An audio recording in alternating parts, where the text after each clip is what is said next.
Sabe, existe uma conexão quase secreta dentro do nosso cérebro, uma ponte que acaba unindo cada movimento que a gente faz com cada pensamento que a gente tem. E hoje, a gente vai atravessar essa ponte para descobrir como um sistema que nos permite andar também pode, no fim das contas, moldar a nossa atenção, os nossos humores e até as nossas obsessões. Parece um quebra-cabeça, né? De um lado, um sintoma motor super clássico, o tremor. Do outro, uma característica que parece puramente cognitiva, a dificuldade de focar. Eles parecem vir de universos completamente diferentes. Mas a resposta para esse enigma, olha, ela está escondida lá no fundo do cérebro, num mecanismo que governa muito mais do que a gente imagina.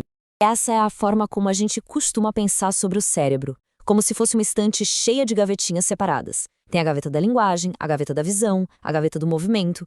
Só que a neurociência moderna está mostrando que essa estante, na verdade, nem existe.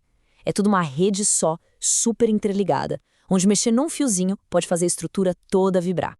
Bom, e para a gente entender essa rede, a gente precisa conhecer quem manda no pedaço, o grande filtro do nosso cérebro. Então, conheçam os gânglios da base. E olha, não é só um porteiro, não. Pensa neles mais como o controle de tráfego aéreo do cérebro. A todo momento, tem dezenas de aviões, que podem ser ações, pensamentos, impulsos, pedindo permissão para decolar. Os gânglios da base é que decidem qual avião recebe o sinal verde e quais tem que esperar no pátio. Isso garante que só uma ação aconteça de cada vez, de forma clara e objetiva. E o que é mais legal nesse diagrama é como o sistema é elegante na sua simplicidade. De um lado, a ação que a gente quer executar, o tal do programa desejado. Do outro, todas as outras possibilidades. O sistema foi feito para focar numa única saída e simplesmente suprimir todo o resto. Imagina só, sem esse filtro, a nossa vida seria um caos de movimentos e pensamentos contraditórios ao mesmo tempo. Então, o pulo do gato é exatamente esse equilíbrio. Pensa num carro. A via vai é o nosso acelerador, que dá o impulso para a ação. Já a via não vai é o freio, segurando tudo que não é para acontecer naquele momento. A perfeição de um movimento ou de um pensamento focado vem dessa dança precisa entre acelerar e frear. Mas e quando esse sistema de freio e acelerador entra em pane? Bom, aí a gente tem um exemplo mais clássico de todos, a doença de Parkinson. Aqui a gente consegue ver o problema acontecendo.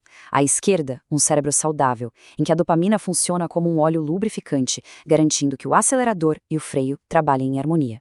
Já à direita, no cérebro com Parkinson, a falta de dopamina é como se a gente tirasse o óleo do motor. O sistema todo simplesmente emperra, trava. Na prática, o que acontece é que o freio, aquela via não vai, fica lá, pressionado o tempo todo. O portão fica meio que trancado. É por isso que a dificuldade em iniciar um movimento é tão marcante na doença. É como se o corpo quisesse ir, mas o cérebro está lá, pisando no freio com toda a força. A lentidão e os tremores são o reflexo desse conflito interno. E essa experiência toda tem nomes técnicos, né? Bradicinesia, que é esse movimento em câmera lenta, a acinesia, que é aquela sensação de estar congelado, querendo dar um passo, mas parece que o sinal não chega, e o tremor de repouso, que é o ruído de um sistema que está lutando para encontrar o equilíbrio perdido. Ok, até aqui tudo bem, faz sentido. Os gânglios da base controlam o movimento. Se eles falham, o movimento falha. Mas e se tudo isso for só a ponta do iceberg? E se esse porteiro estiver controlando muito, mas muito mais do que só os nossos músculos? Pois é agora que a nossa análise fica de verdade interessante. A gente vai ver como esse mesmíssimo sistema está lá, no centro de condições que a gente sempre pensou que eram puramente mentais. E olha, isso é bem surpreendente. Pesquisas mostram que em fases depressivas, pessoas com transtorno bipolar podem ter a mesma lentidão de movimento do Parkinson. Pessoas com TOQ, além dos rituais, podem ter umas dificuldades bem sutis de coordenação. E o TDAH, que vai muito além da desatenção, tem uma ligação clara com a dificuldade de planejar ações motoras. E essa frase aqui, ela resume a revolução que está acontecendo. Esses sintomas motores não são um efeito colateral qualquer. Eles são uma pista fundamental, dizendo para a gente que o mesmo mecanismo que seleciona nossos movimentos também está selecionando nossos pensamentos e nossos impulsos. É isso, o porteiro está com um problema e o prédio inteiro sente. E para a gente ter uma ideia do tamanho dessa sobreposição, dá uma olhada nesse número: 50%. Isso, metade. Quase metade das crianças diagnosticadas com TDAH também enfrenta desafios motores importantes. Gente, isso não é coincidência. É uma prova muito forte de que os circuitos do cérebro para focar e para agir não são só vizinhos, eles são praticamente a mesma coisa. Essa tabela aqui é ótima porque ela resume tudo isso. A gente coloca lado a lado condições que a medicina costuma tratar em consultórios diferentes, né? Neurologia de um lado, psiquiatria do outro. Mas se a gente olhar por baixo do capô, por baixo desses sintomas tão diferentes, o que a gente encontra?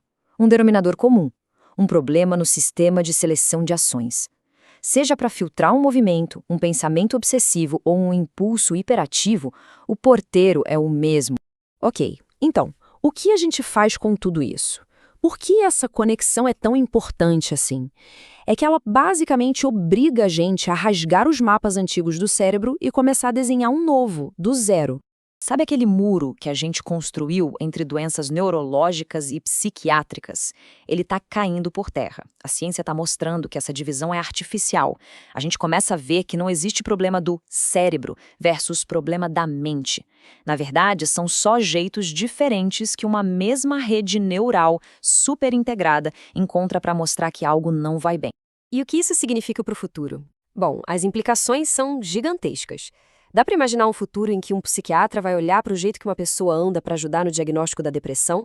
Ou onde um remédio feito para Parkinson possa, de repente, ajudar a silenciar os pensamentos intrusivos do toque? As terapias do futuro vão tratar a pessoa como um todo, porque o cérebro já faz isso.